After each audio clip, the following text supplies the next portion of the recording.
Hi, everyone. Welcome to Medical Device Cyber Regulation in Under 5 Minutes. I'm Shlomit Cymbalista with Sternum, and today we're going to discuss the U.S. Omnibus Bill and the implications it has for medical device manufacturers.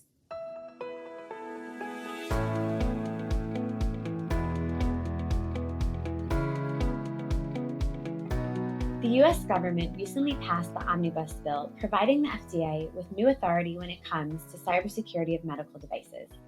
This caught many manufacturers unprepared because the cybersecurity recommendations that were largely being discussed quickly went from not binding to binding, and I'll explain. When the FDA releases an industry guidance, it shares the general thinking of the FDA, but stands more as a strong recommendation and not as a binding regulation. Similar to the recent cybersecurity guidance released in April 2022, which is still in draft form. But with the passing of the Omnibus Bill, manufacturers must now demonstrate compliance to the FDA regarding the cybersecurity of their medical device. The FDA can decide not to release a device to market if they don't believe that the device is sufficiently secure.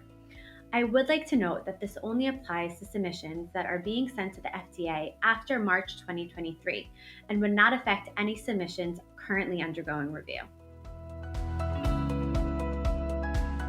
The very first requirement listed in the Omnibus Bill, as well as the FDA's RTA guidance, is the need to provide a plan to monitor, identify, and handle post-market cybersecurity risks.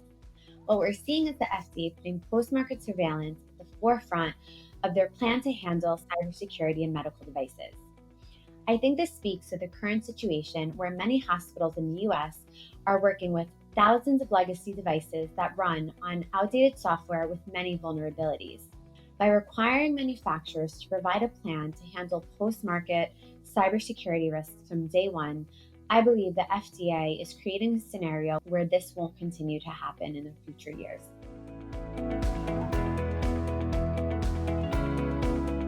So I'm sure manufacturers are really overwhelmed by all of these new requirements, but both the Omnibus Bill and the FDA are working hard to provide resources for manufacturers to get ready.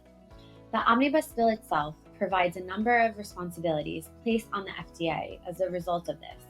One is to provide industry updates, to finalize the FDA cybersecurity guidance, and to keep their website up to date so that manufacturers can be sure if there are any new cybersecurity risks or vulnerabilities that might be affecting them. In addition, the FDA has a detailed FAQ on their website, and I think that's a great starting point for manufacturers. Lastly, in the FDA's draft cybersecurity guidance, they mention a number of standards and guidelines that they themselves recognize. So I think if manufacturers utilize one of these frameworks for their organization, it will give them self-confidence, as well as the FDA, that both their company and devices are market ready. Thank you everyone for joining us. Excited to see you next time.